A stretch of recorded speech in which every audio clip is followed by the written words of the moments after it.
Compliance дээр яагаад чухал вэ гэхээр жишээ авъя. Нэг стандарт нэвтрүүлэхэд 400-500 ус материалтай ажиллах болно. Энэ дээр зүгээр уншаад өнөөдөр хангачны үнэлгээ ихтэл 2-3 өдөр суух хэрэгцээ гардаг. Энийг AI бол 20-30 минутаар шууд их боломжтой. Тэгэхээр одоо биднээсийн энэ тус солиушны одоо системийн болон цахим одоо AI дээр суурилсан энэ compliance систем бол байгууллагуудад тулгардаг маш олон асуудлуудыг энэ платформыг нэвтрүүлснээр одоо шийдэх биш. Шийдэх нь бол хүн шийднэ шүү дээ. Хүний шийдэх үйл ажиллагааг бол маш олон өнцгөөс нь одоо хүртээмжтэй, бүтээмжтэй, өртөг зардал баг.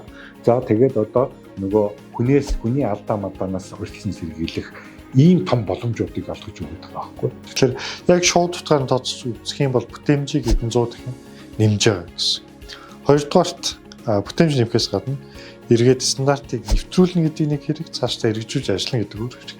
Энэ дээр бол стандартын зүрхний шинжилгээ хийгээд дараагийн таскуудыг манай платформ дээр төлөвлөөд хянаад явах боломжтой. Real time-аар буюу цаг бүр дээр та бүхэн өөрчлөлтийг хараад явах боломжтой гэсэн.